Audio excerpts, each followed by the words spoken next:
The air here was a thick, damp blanket of fear and recycled dust.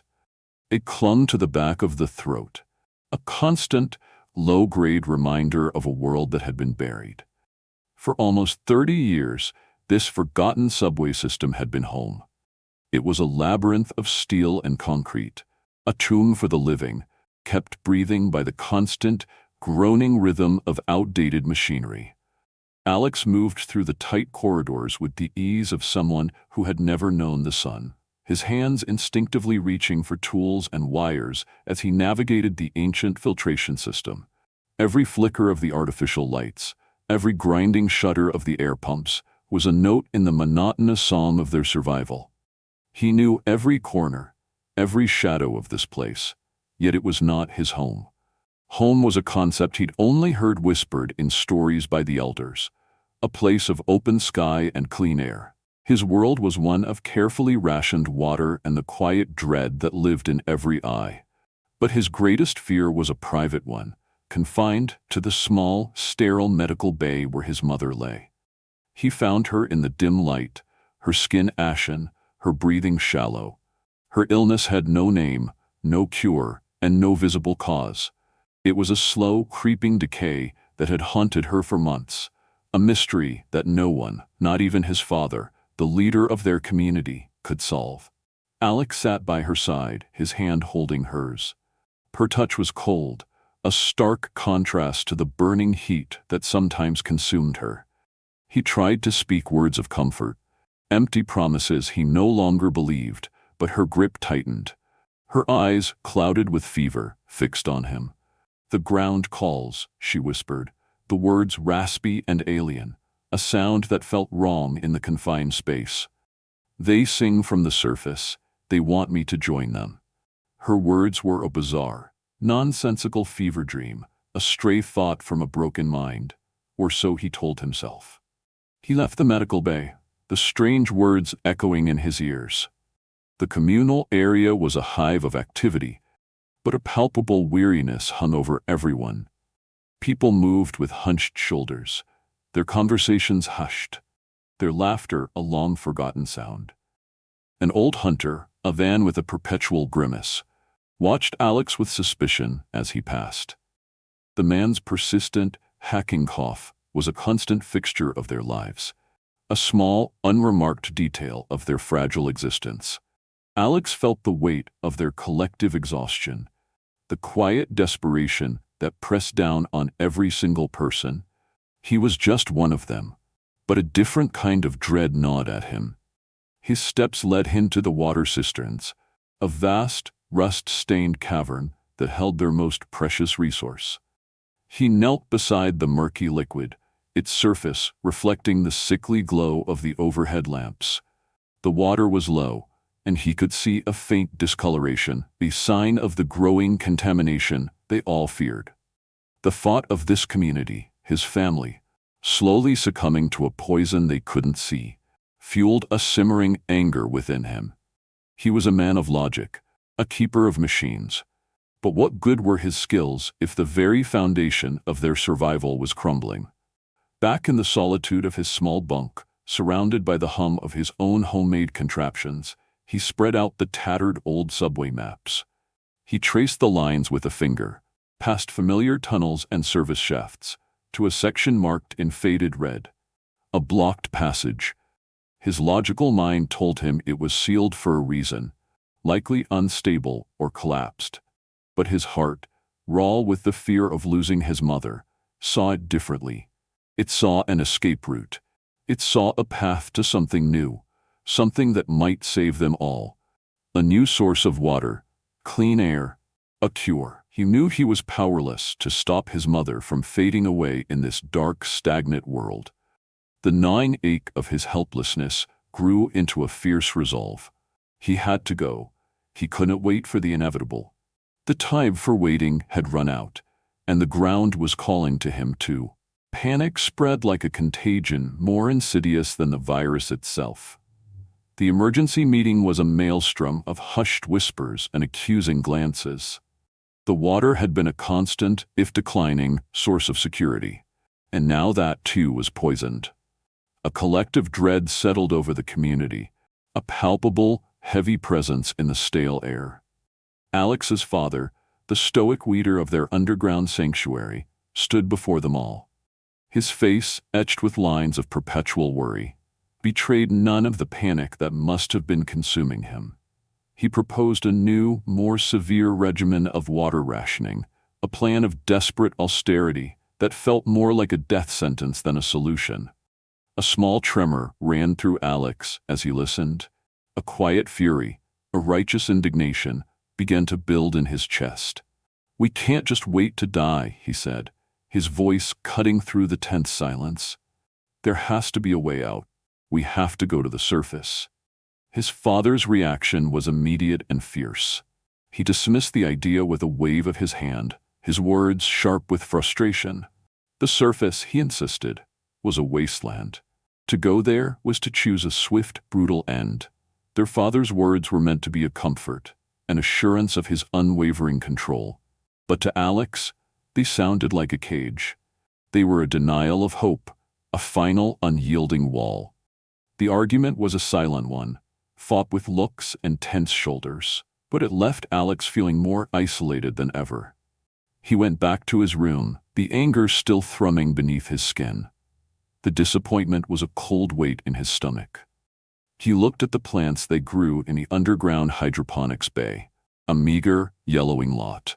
They were a reflection of their existence here, pale imitations of life.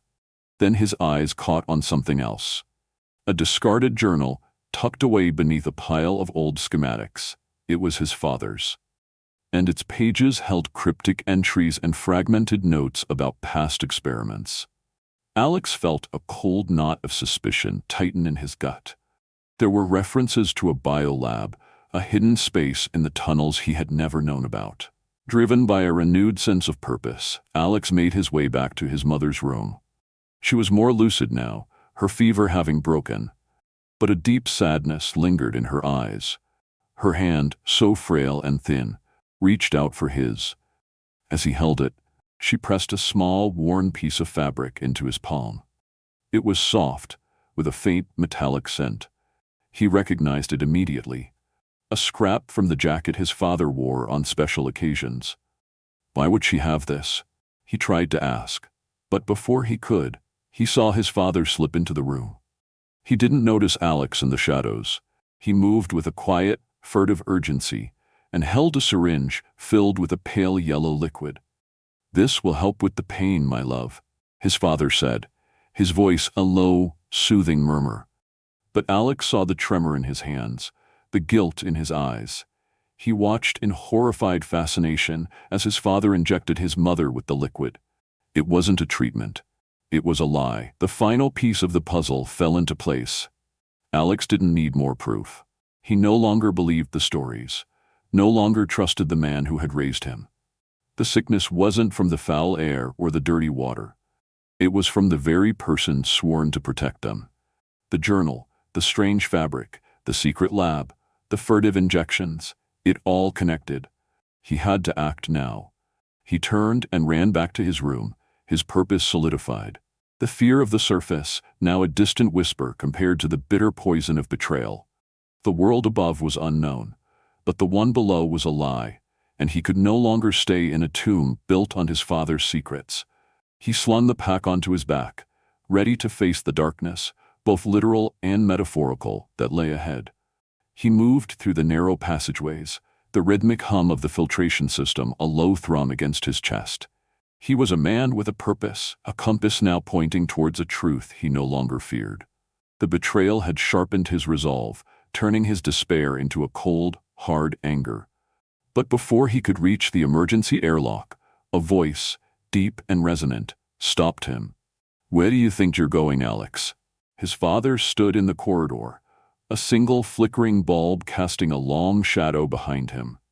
The old man's face, a mask of worry, was now set in lines of firm authority. Alex didn't answer. He couldn't. The words lodged in his throat, a testament to the chasm that had opened between them. His father closed the distance, his tone shifting from a leader's command to a father's plea. The surface is a grave, son. There's nothing there for you. Your mother, we'll find a way for her here. There's no other option. I saw you, Alex finally choked out, his voice raw. I saw what you did. The plea vanished, replaced by a sudden, violent flicker of rage in his father's eyes. A treatment. It's a treatment, not a betrayal, he insisted, his voice rising, breaking the silent rules of their underground community. Everything I've done has been to protect us, to keep us safe. You, your mother, everyone. He held his hands up in a gesture of paternal frustration, his calloused palms begging for understanding. But Alex saw past the act. He saw a man desperate to maintain a fragile illusion of control. Just then, two of the community's guards, burly men armed with rusted revolvers, appeared from a side passage. They were loyal to the leader, their silent presence a physical embodiment of his power. They blocked Alex's path, their faces unreadable, leaving him isolated and alone. A small, bitter laugh escaped Alex's lips. You can't trap me here, he said, the words a defiant challenge. Not anymore. He felt the familiar, cold surface of the access panel for the community's surveillance system. His fingers, trained in the art of the old world's machinery, danced over the interface, finding the single, crucial vulnerability. A small light on the panel went out, plunging the immediate corridor into darkness, and for a brief moment, the guards stood, confused, their gaze darting back and forth. It was all the time Alex needed. He slipped past them, running towards the emergency airlock he had meticulously studied on his father's old maps. His father yelled at the guards, his voice a desperate, enraged bellow that echoed through the confined spaces. Find him, don't let him go. But it was too late. Alex was already gone, a shadow disappearing into the darkness of the forgotten tunnels. His father was left alone, surrounded by the echoes of his own fear and the silence of the guards who had failed him. He stood there, a powerful man who had lost the one thing he was trying so hard to protect, his son. And in that moment, he realized that the rage virus wasn't the only monster he had created. With the desperate cries of his father fading behind him, Alex plunged deeper into the forgotten catacombs of the city's underbelly. He was no longer running. He was on a pilgrimage, a frantic search for the tools of salvation. The tunnels here were different, colder, and far more silent than the ones his community inhabited. The air, though foul, carried a distinct mineral scent, and every shadow seemed to hold the promise of a past long buried. He navigated by the dim glow of his headlamp, his mind replaying the events of the day, a kaleidoscope of his father's rage and his mother's quiet suffering. He was alone, but he knew he couldn't do this alone. He found his way to a rarely used maintenance shaft, a place rumored to be the secret hideout of an eccentric old engineer named Elias. Elias was a relic from the old world, a man who had chosen solitude over community and was widely regarded as a harmless madman. His bunker, a cluttered mess of broken machinery and rusted tools, was a treasure trove to Alex. Elias, a man with a wild shock of white hair and a perpetual smirk, greeted him with a knowing look. "Didn't think you'd be coming this way," he said, his voice a gravelly whisper. Alex didn't waste time on pleasantries. He explained his mission, his mother's illness, and his desperate need for supplies. Elias listened, his eyes, sharp and intelligent, never leaving Alex's face. He nodded slowly, then turned and began to rummage through the chaos of his workshop. He handed Alex a bag of dried rations, a coil of industrial-grade rope, and a sturdy, hand-cranked flashlight. It was heavy in Alex's hands, a solid piece of history from before the fall. With the plan in place, they parted ways. Alex thanked Elias, his gratitude a deep, genuine thing. The old man just nodded, a hint of a sad smile on his lips. "You'll be back," he said, his voice a final, haunting prophecy. Alex didn't stop to argue. He checked his pack, the weight of the old-world flashlight in his hands a comforting presence. He had everything he needed: a map, supplies, and a new, unsettling truth about the world he was about to enter. With a deep breath, he began his ascent toward the last guarded checkpoint, his heart pounding with a mixture of hope and fear, ready to face the final obstacle that stood between him and the surface. His escape from the guarded checkpoint was a burst of desperate energy, and now, fueled by adrenaline, Alex plunged deeper into the forgotten network of tunnels. The air grew colder, wetter, a stark contrast to the stagnant warmth of the community he had left behind. He moved on, following the rough, winding path that Elias had outlined on the old map. He found a skeleton, half buried in a pile of rubble. The bones were old, covered in a thin film of moss, but Alex still recoiled, a shiver running down his spine. The past was a constant, lurking presence in this place, a quiet reminder of what had been and what was lost. He pushed forward, his resolve hardened by the memory of his mother's pale face and the quiet desperation in her eyes. He couldn't turn back. He wouldn't. Finally, after what felt like an eternity, he saw it. Not the artificial glow of a light bulb, but a soft, golden warmth that seeped down through a crack in the ceiling. He quickened his pace, scrambling over the last pile of debris until he found the source, a narrow, corroded iron ladder leading up.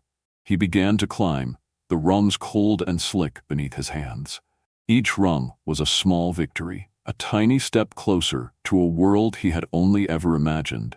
He felt a cool breeze on his face, the first natural wind he had ever known. It carried a strange, earthy smell, a scent of damp soil and decaying leaves that was utterly alien to his sanitized world. He pushed open the heavy cast-iron grate and with a grunt of effort heaved himself out. He stood in a place of impossible green, not the pale, sickly yellow of the hydroponics lab, but a vibrant, riotous green that pulsed with life. Vines thick as his arm snaked up the walls of what looked like a collapsed building, their leaves a deep emerald hue. Trees, their trunks gnarled and ancient, reached towards a sky he had only seen in pictures.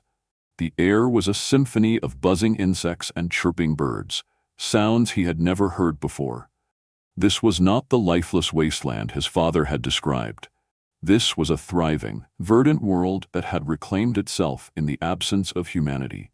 It was both a breathtaking wonder and a crushing betrayal, a testament to a future that had moved on without them, leaving them to rot in their self-imposed tomb.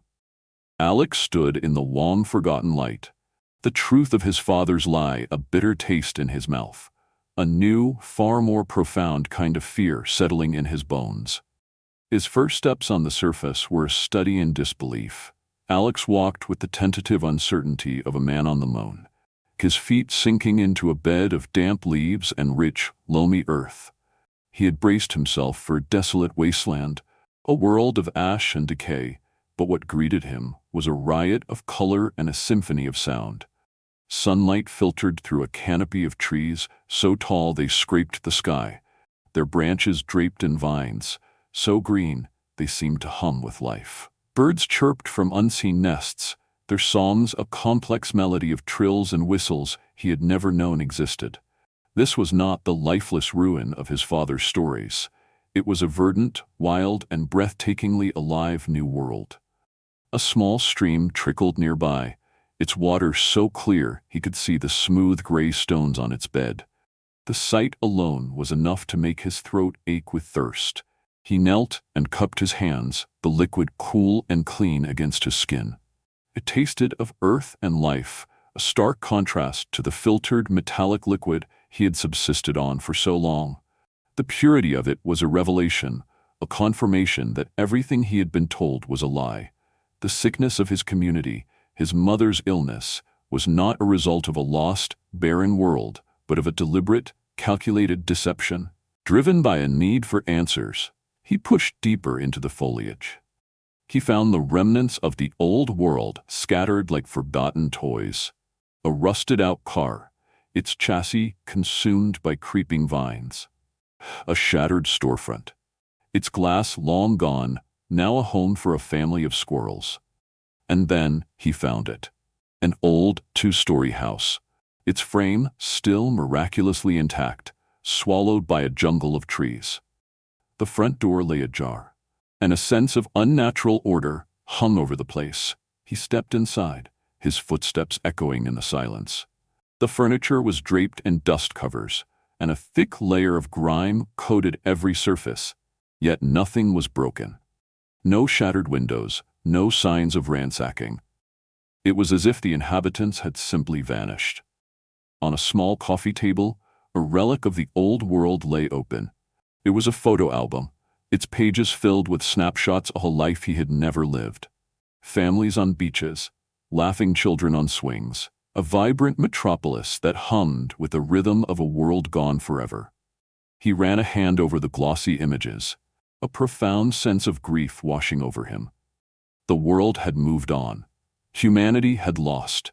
He felt a sudden, crushing loneliness, the weight of his entire species' failure settling on his shoulders. The photographs showed a life so full, so vibrant, that the meager existence of his community seemed like a cruel joke, a slow, pointless death in a self-imposed prison. He walked to a shattered mirror hanging in the hallway and saw his own reflection. His face was gaunt, his eyes hollowed by the perpetual gloom of the underground.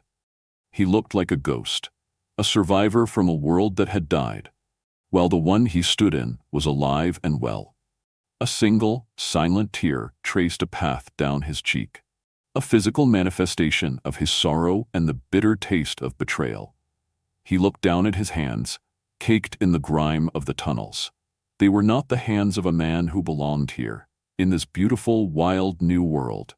He was a creature of the dark, a relic from a lost era. He had to shed the filth, both literal and metaphorical, of his father's lies. But how could he ever truly wash away the sins of his past? With the bitter taste of betrayal still on his tongue, Alex turned from the shattered mirror and plunged back into the living jungle. He no longer felt the simple fear of the unknown. Now it was a curious, desperate need to understand. His father had lied about the world. So what else had he lied about? He followed a winding path of trampled undergrowth, a clear trail that could only have been made by the restless movements of the infected. He braced for a frontal attack, his hand on the cold steel of his revolver, but as the path opened into a sun-dappled clearing, his hand fell away in shock. This was no nest of monsters. It was a garden. The clearing was a serene oasis. Infected, their bodies warped and grotesque, moved with a slow, deliberate purpose. One was hunched over a patch of withered ferns, gently spreading a thick, dark substance from a pouch on its hip, compost. Another stood by a small, trickling waterfall. Its limbs gnarled like tree branches, using a broken gourd to ladle water onto a bed of vibrant, blooming flowers. They were tending to the wild, not destroying it. A family of deer, a creature Alex had only ever seen in a faded encyclopedia, watched from the tree line, unafraid. A lone infected looked up, its vacant eyes locking onto his. Alex prepared for the inevitable charge, but instead, it let out a soft, undulating sound, a series of short, melodic chirps and clicks that sounded eerily like a greeting. It was an alien language, but the intent was unmistakable. A wave of confusion, tinged with a terrifying awe, washed over him. These were not the mindless killing machines of his father's bedtime stories. They had a purpose, a system, a connection to this world that humanity had lost. Alex, the engineer, the man of logic, found himself staring at the impossible. He raised the old-world audio recorder he carried, its delicate microphone pointing towards a cluster of the creatures. He pressed the button, capturing their strange song, a record of this impossible, beautiful truth. The sounds they made were complex, multi-layered, and he could almost hear a rhythm in them, a call and response that spoke of organization and purpose. He pushed further into the clearing, drawn by a single colossal tree that stood at its center. Its trunk was as wide as his living quarters, and its roots snaked out across the clearing like the limbs of a sleeping giant. As he drew closer, he heard it, a deep, resonant hum, a thrum that vibrated through the earth and up into his very bones. It was the same sound he had heard in the distance from his underground home. The infected were drawn to it, touching the bark, their bodies trembling with a quiet reverence. He realized the hum wasn't coming from the tree. It was the tree itself. It was the collective consciousness, the final symbiotic form of a species that had adapted to a new reality. The infected that had died had not perished. They had simply become a part of the whole, their bodies and minds returning to the earth to fuel this living, breathing ecosystem. At the base of the colossal tree, half hidden by a tangle of roots, was a familiar sight, a rusted metal plate, a forgotten manhole cover identical to the one he had just climbed through. This one, however, was surrounded by a neat ring of moss and ferns. It led to a small, hand-dug tunnel. He followed the short passage to a small, circular cavern. At its center, a single, clean spring bubbled up from the earth. The water was crystalline and pure, and as Alex looked into it, he saw not only his own face, but a swirling image of 100 more. The spring was a well of new life, a place of healing, a place his father had hidden from them all. The infected were not guarding a tomb, they were nurturing a new genesis. The discovery shattered his remaining illusions, and a new, unsettling question took root in his mind.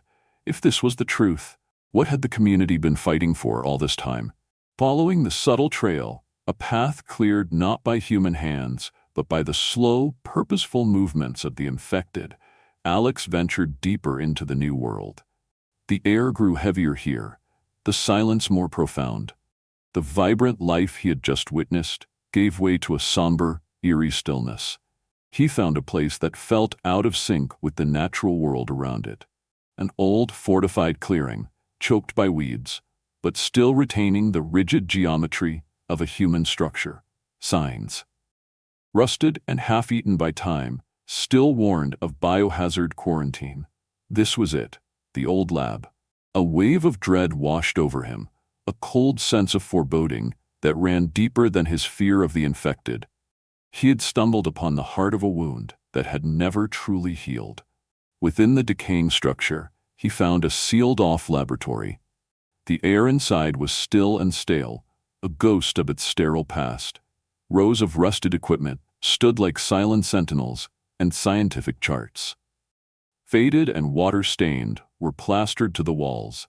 In a corner, beneath a pile of rubble, he found a treasure, a vintage batteryless laptop. He carefully opened it, recognizing the intricate design as a model his father had once shown him, a relic from the old world's tech. He didn't have a power source, but he found something even more valuable beside it. An old palm-sized audio recorder. It was a simple device, but its small record light was still flickering, a silent promise of hidden secrets. With trembling hands, Alex pressed the play button. The first sounds were a crackle of static, then the hushed voices of his parents.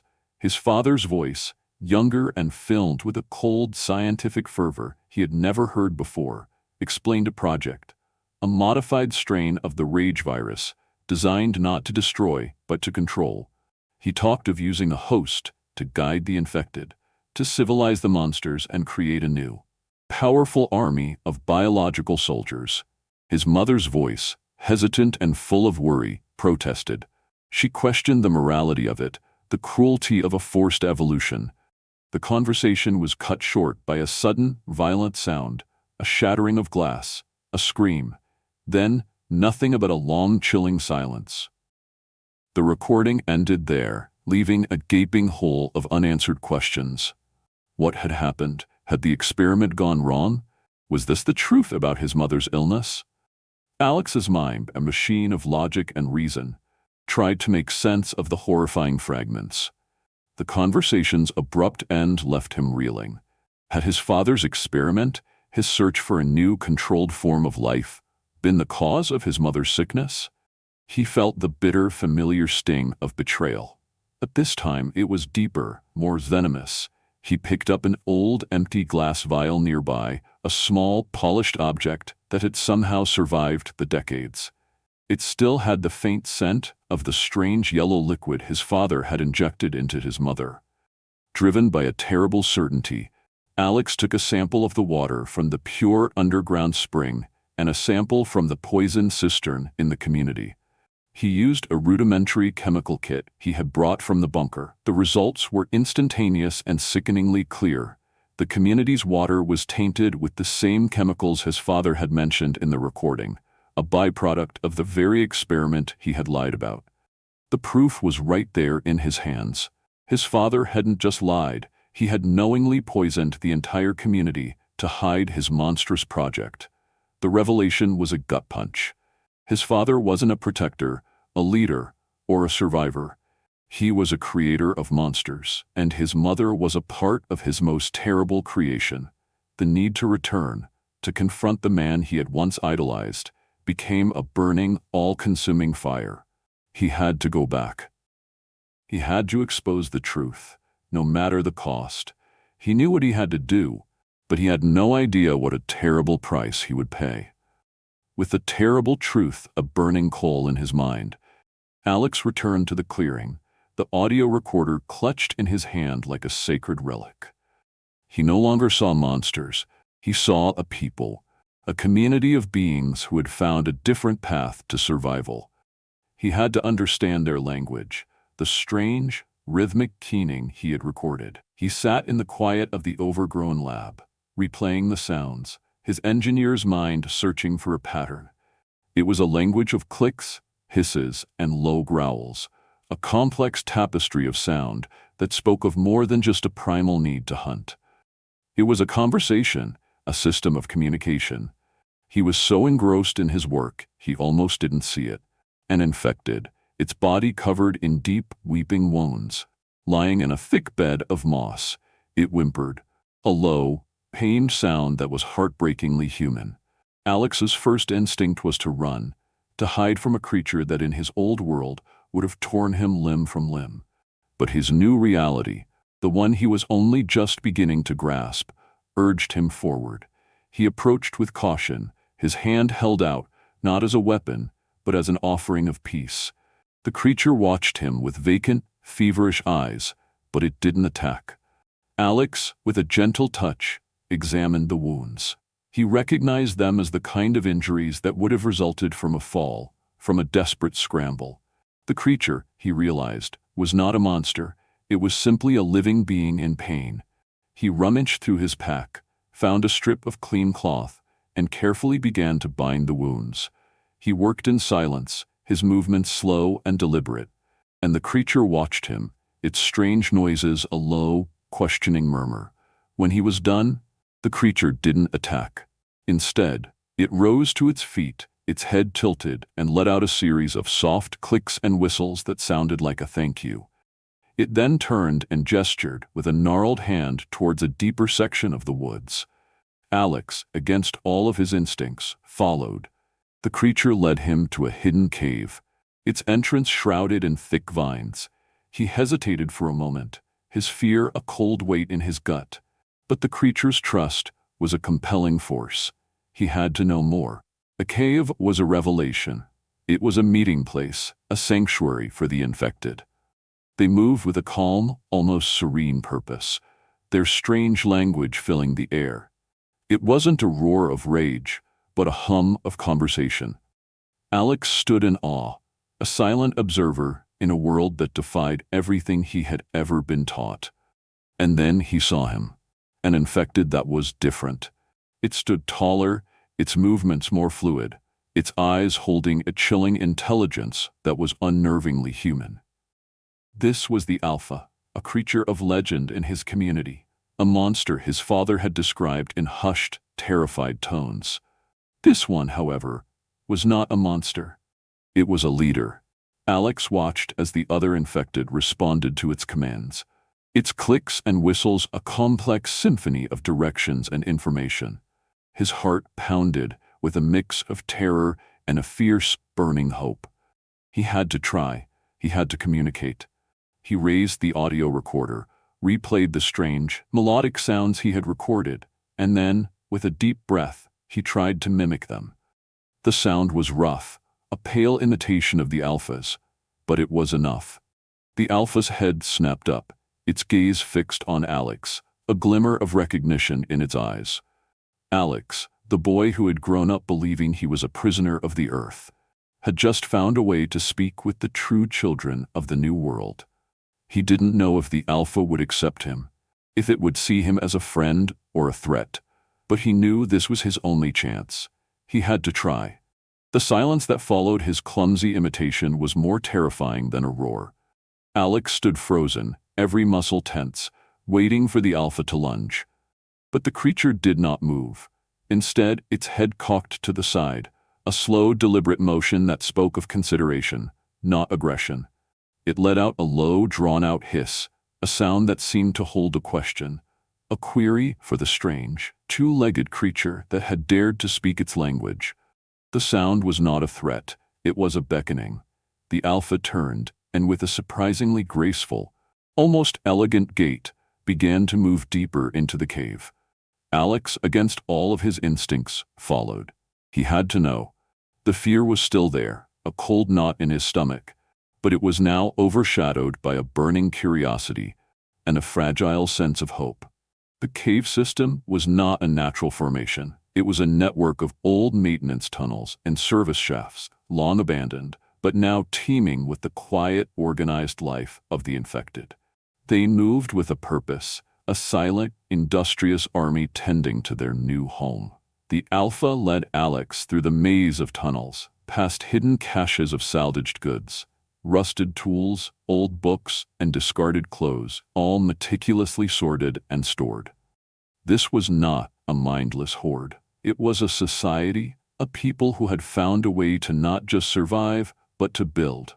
Finally, the Alpha stopped before a large, makeshift curtain woven from old wires and scraps of fabric. It pushed the curtain aside, revealing a vast, open space. It was a museum of the old world. In the center of the cavern, a rusted subway car was meticulously maintained, its windows gleaming with a strange bioluminescent light. The walls were covered in old street signs, faded advertisements, and even a child's drawing of a sun and a house. The infected were not just living in the ruins of the past, they were preserving it. They were the keepers of humanity's legacy. The Alpha brought Alex to a section of the wall covered in a sprawling, hand-drawn map. It was a detailed diagram of the entire underground system, including the parts his community inhabited, but with new additions, new tunnels, and new passages marked in strange symbols. Alex's heart hammered in his chest. The infected knew the entire system. They knew every corner, every secret, and every weakness. The Alpha pointed to a small, isolated section of the map, his community. It was a tiny, insignificant dot, a small, dark island in a vast, sprawling ocean of life. They were the ones who were truly trapped, not the infected. As Alex's eyes scanned the map, they landed on a small, faded photograph tucked into a crevice in the wall. It was a picture of a young man and a woman, standing together, laughing. The man was dressed in a worn leather jacket, a faint scar visible on his chin. Alex knew the scar. He had seen it on his own face every day in the reflection of his mother's old hand mirror. It was his father, a younger, happier version of the man he had known. But the man in the photo wasn't his father alone. He was with a woman Alex had never seen, and they looked at each other with a love that was achingly familiar. The revelation hit him like a physical blow. His memory, his father's stories of his mother, the life he had lived, it was all a lie, a fabricated reality. The infected were not the monsters. They were the guardians, the protectors of a world that had moved on. His father, the man he had trusted, was the true monster, the one who had condemned them all to a slow death in the darkness. The path forward was no longer about survival. It was about truth. He had to go back. He had to confront the man who had lied about everything. He had to tear down the walls of his father's prison, no matter the cost. Armed with a terrible, liberating truth, Alex began his descent back into the world he had fled. The tunnels were now a stark contrast, an artificial wasteland against the living, breathing world above. He moved with a new confidence, his fingers tracing the old, secret passages Elias had marked on the map, effortlessly bypassing the checkpoints and patrols. He was no longer a frightened boy running from a lie. He was a man returning to confront the very heart of the deception. And he was not alone.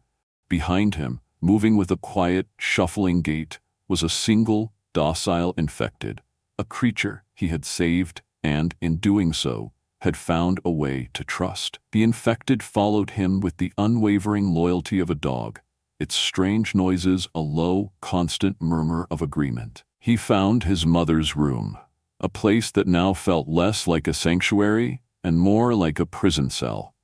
His mother lay in bed, weaker than ever, her skin almost translucent in the dim light. He sat beside her, her hand thin and cold in his. "I went to the surface, Mom," he began, his voice a low, urgent whisper. He told her everything, about the trees and the birds, the clean water and the infected, who were not monsters, but guardians. He spoke of the language he had learned, of the songs the earth sang, and of the truth he had found. He told her about the old lab and the recordings, about the experiments he had discovered. He didn't speak of his father's betrayal yet. He wanted her to understand the new world first, to see the hope it held. He was in the middle of a sentence, his voice filled with a desperate, burning hope, when a sudden sound made him stop. The sound of heavy footsteps. His father, the man he had once idolized, stood in the doorway. His eyes, cold and full of fury, went immediately to the creature shuffling obediently behind Alex. He saw not a living being, not a strange, new companion, but a monster, a creature of chaos and death. "What have you done?" his father spat, the words laced with a venomous rage Alex had never heard before. "You brought one of them here. Are you trying to kill us all?" The accusation was so absurd, so far from the truth, it was almost laughable. The infected, in response to the rising tension, it let out a low, questioning hiss, its head cocked to the side.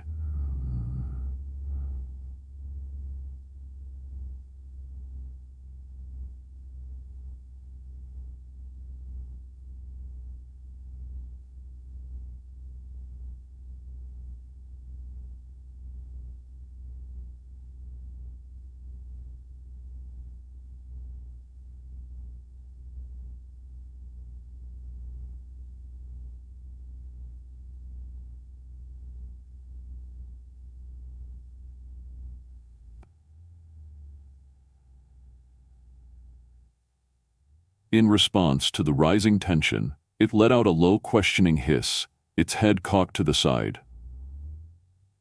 "He brought one of them here. Are you trying to kill us all?" The accusation was so absurd, so far from the truth, it was almost laughable.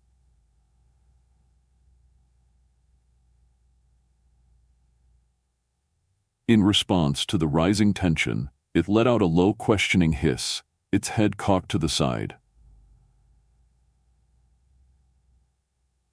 In response to the rising tension, it let out a low, questioning hiss, its head cocked to the side.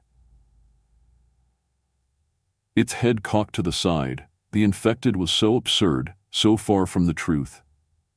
It was almost laughable. The accusation was so absurd, so far from the truth, it was almost laughable. His father ignored it. His gaze was fixed on Alex, his eyes burning with a desperate fury. "This isn't a game, Alex. This thing, it's a plague, a sickness. It has to be put down." Alex stood his ground, a defiant challenge in his gaze. "No," he said, his voice firm. It's not a monster. You're the one who created a monster, and you've been lying to us all." A final, damning silence settled in the room. His father's face contorted with a terrible, wounded rage. He yelled at the guards, who were now gathering in the hallway, his voice a desperate, terrified bellow. "Kill them! Kill them both! They're a threat to the community." Alex stood his ground, the infected standing protectively behind him, and he knew, with a terrible certainty, that this was the moment of truth.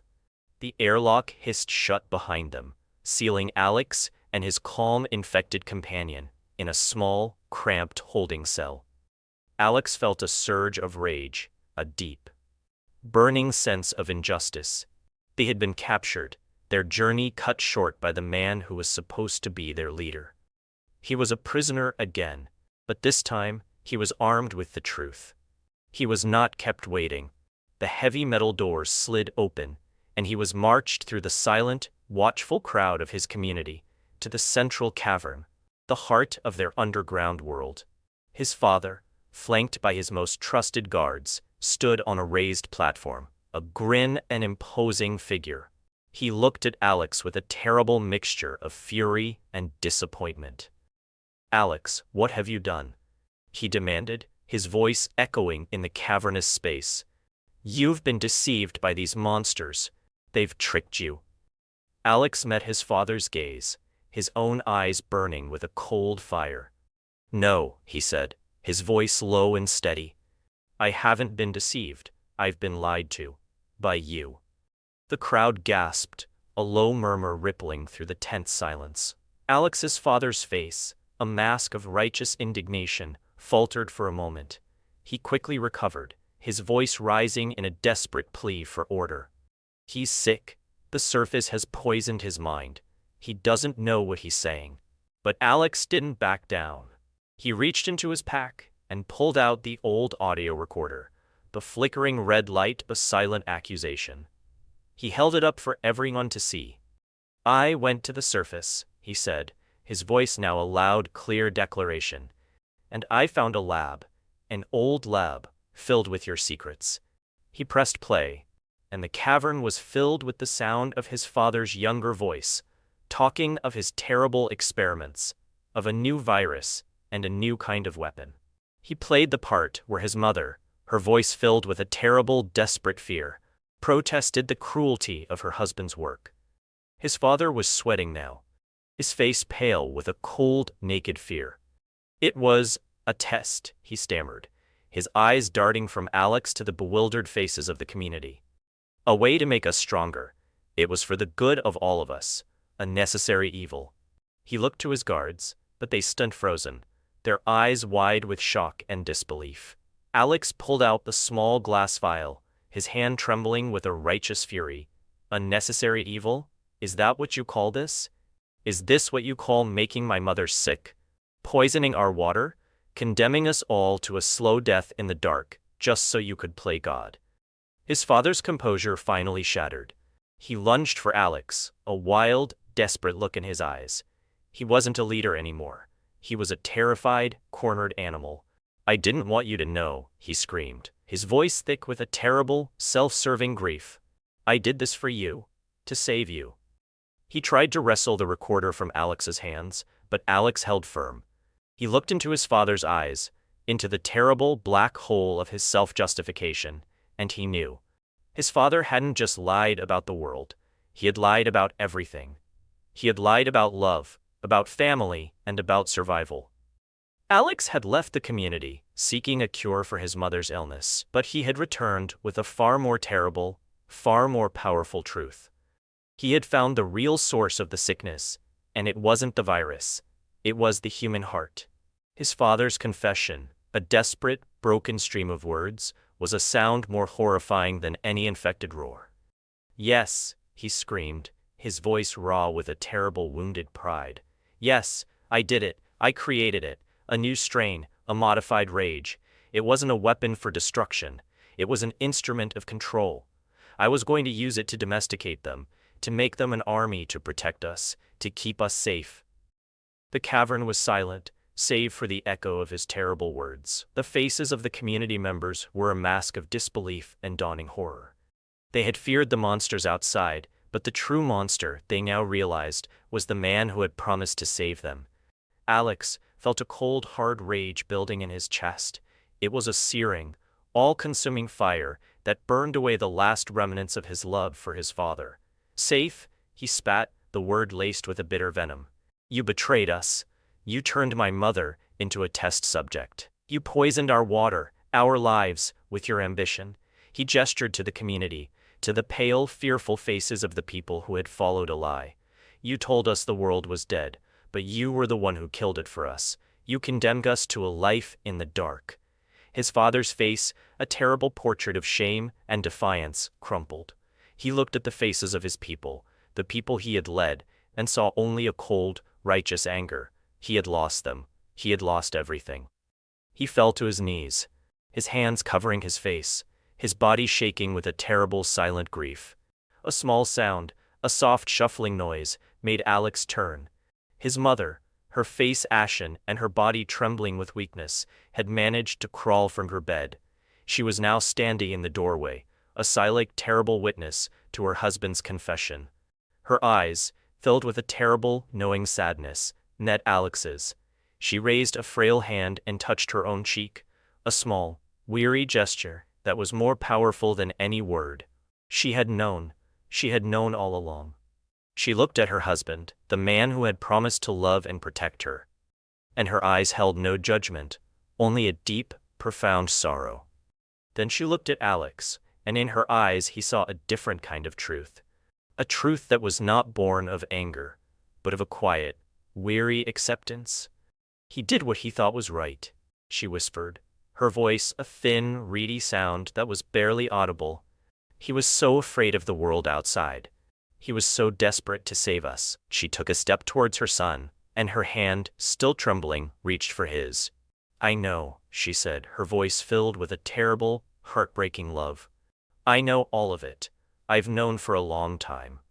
The words were a quiet, devastating confirmation of Alex's worst fears. A final, terrible piece of the puzzle that was their broken family. The silence that followed was a crushing weight. The sound of a family, a community, and a world, finally broken by the weight of a terrible truth. His father on his knees, his face a mask of grief and shame, looked up at him with a desperate, pathetic hope. Please, he begged, his voice a broken whisper. I can fix this. Just let me finish the treatment. It's the only way to save her, to save us all. Don't you see? It's the only path forward. It's a necessary evil. The words were a bitter echo of the past, a justification that had already proven to be a lie. Alex looked at the syringe still clutched in his father's trembling hand. The vial of yellow liquid, a sinister promise of forced evolution. He looked at his mother, her face serene with a terrible, knowing acceptance. He felt a profound sense of despair, a paralyzing grief that threatened to consume him whole. There was no good choice here, no victory, only two different kinds of loss. There are two paths, his father said, his voice now a desperate whisper. The old way, the slow, agonizing death. Or the new way, the evolution. It's a bitter pill, my son, but it's our only chance. Give me the chance to save her, to save us all. Alex's mind was a maelstrom of conflicting emotions. He didn't want his mother to die, but he also couldn't bear the thought of her being a part of his father's monstrous experiment. She was a person, not a test subject. As the argument raged, a low, rhythmic sound echoed through the cavern. The docile infected who had been standing patiently by Alex's side let out a deep, resonant rumble, a sound that was at once a warning and a plea. It was not a sound of aggression but of profound sorrow, a mournful song of shared understanding. The creature slowly raised a gnarled hand, its fingers extended, and pointed toward Alex's mother. It was asking for her, not to harm her, but to welcome her. It was a silent plea, a promise of a different kind of salvation, a release from the agony of her human form. The sight of the creature's silent plea, a testament to a compassion he had been taught didn't exist, was a final, undeniable piece of the puzzle. Alex's mother, sensing the shift, looked at him with a quiet, heartbreaking love. Please, she whispered, her voice barely audible. Let me go.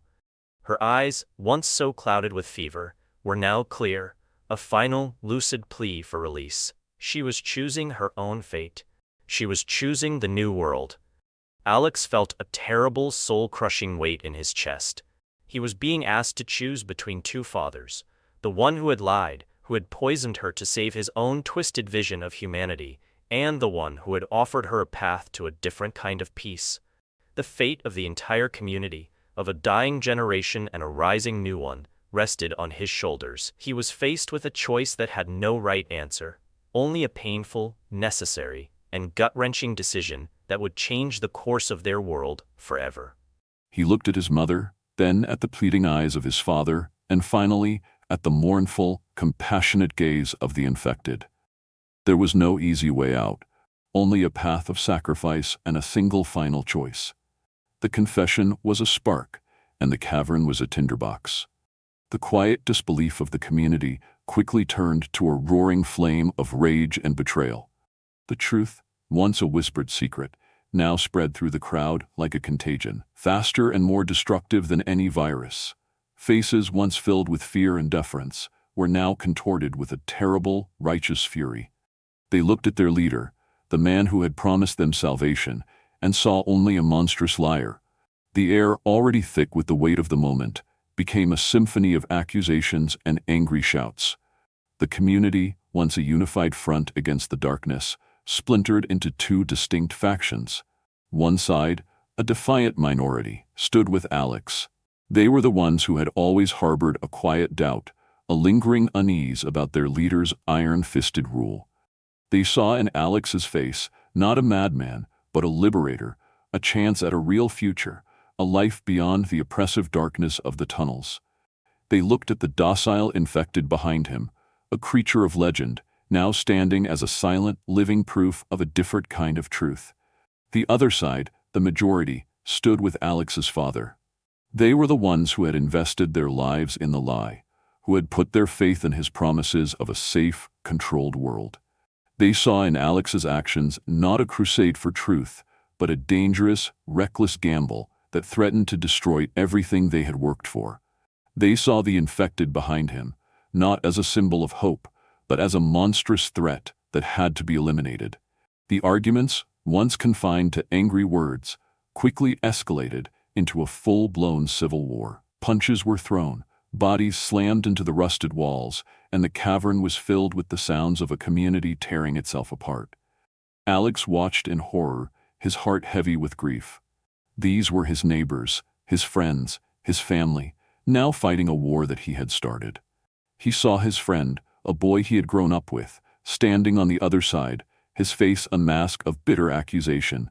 "You betrayed us," the boy screamed, the words a knife to Alex's heart. "You and your monster." And then, as if on cue, the first coughing began, a dry hacking sound that was so familiar, so terrifyingly mundane. A man in the crowd, one of Alex's father's staunchest supporters, fell to his knees, his body racked with a violent, uncontrollable cough. A woman followed, then another, their faces pale, their eyes wide with a dawning, terrible realization. The sickness, a symbol of their slow, agonizing descent, was now a roaring fire, spreading through the panicked crowd. The rebellion had not just exposed a lie, it had unleashed a plague. The air, already heavy with the smoke of betrayal, was now thick with the dust of a dying world. The central cavern, once a sanctuary of unity, was now a battlefield of betrayal. The rising tide of panic and the spreading sickness turned neighbor against neighbor and friend against friend. In the heart of the chaos stood Alex and his father, the two opposing poles of a dying world. Alex's father, his face a contorted mask of rage and fear, brandished a modified shock prod, a weapon he had engineered for the very monsters he now saw in his own son's eyes. The docile infected, its loyalty a silent, powerful shield, moved to stand between Alex and his father, its body a living testament to a truth the old man refused to see. "It's over," Alex screamed, his voice raw with a desperate, heartbreaking plea. "The world isn't dead. They aren't monsters. We can go up there. We can find a way to live with them." But his father didn't listen. His eyes, clouded with a lifetime of lies and a single terrible obsession, saw only a threat. He lunged, the shock prod crackling with a deadly energy. The docile infected, with a speed that belied its lumbering frame, moved to intercept him. Alex's father, a man of cold, hard logic, had never seen compassion in a monster before. He swung, the prod hitting the creature with a sickening thud. The creature fell, its body spasming, its strange resonant song of peace silenced by the brute force of a lie. Alex cried out, a sound of pure grief and loss, and he watched in horror as his father raised the prod again. In a moment of sheer, desperate rage, Alex lunged, not to fight but to disarm. He tackled his father, and the two men, a son and a father, a truth and a lie, fell to the ground in a desperate tangle of limbs. The shock prod flew from his father's hand, skittering across the concrete floor and hitting a pillar with a loud final spark. The fight was short, brutal, and filled with a lifetime of unspoken words. Alex was younger, faster, and fueled by a righteous fury. He pinned his father to the ground, his hands on his shoulders, his breath coming in short, ragged gasps. His father, a man who had once been his hero, was now a broken, defeated figure beneath him. His face was pale, his eyes wide with a terrible dawning realization of what he had lost. His body was weak, and a thin stream of blood trickled from a cut on his head. Alex looked at his father, the man who had loved him enough to lie, to poison, to sacrifice everything for a world that was already gone. He felt a terrible, crushing weight in his chest. A part of him, the boy who had once idolized his father, wanted to put his arms around him, to forgive him, to help him. But the other part, the man who had discovered the truth, who had seen the world that had been stolen from him, knew he couldn't. He had to make a choice, a terrible, final choice that would not just decide his fate, but the fate of the entire community. He had to choose between the man who had raised him and the truth that would set them all free. The final, terrible choice was his. With a hand on his father's bleeding head, Alex made his choice. It was not a choice of victory or defeat, but one of a different kind of survival. The boy who had fled was gone. The man who stood here now, his heart heavy with grief and his mind clear with a new truth, chose a path of mercy. I forgive you, he whispered, the words a difficult, gut-wrenching gift. I forgive you for what you did, but the lies end here.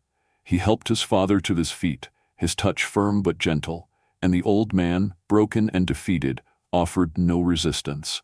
His body, once so rigid and imposing, now sagged with a terrible, silent shame. Together, a son and a father, they walked to his mother's room, a final somber procession to her bedside. She was a ghost now, her life a thin thread that could break with a single breath. Alex knelt beside her, his father watching from the doorway, a silent, regretful figure. We found a way, Alex said, his voice thick with emotion. A different way. You don't have to suffer anymore, Mom. We can take you to the surface. You can finally rest. You can become a part of the world you sang about. His mother looked at him, her eyes filled with a peace that had been so long absent. She reached for his hand, her grip weak but firm, and with a soft final sigh, she closed her eyes. Her body, once so human, began to change. Her skin taking on the texture of bark, her limbs a soft creeping green. She was becoming a part of the world she had been so desperate to find. Alex stood and turned to the crowd, his face now a mask of authority and resolve. He spoke of the surface, of the thriving world, of the infected who were not monsters, but guardians. He spoke of his father's lies, but he did not speak of vengeance. He spoke of a different kind of future, one built not on fear and control, but on compassion and understanding. The community was divided. Some, their faces still filled with a deep-seated fear, chose to remain in the darkness, clinging to the familiar comfort of a known lie.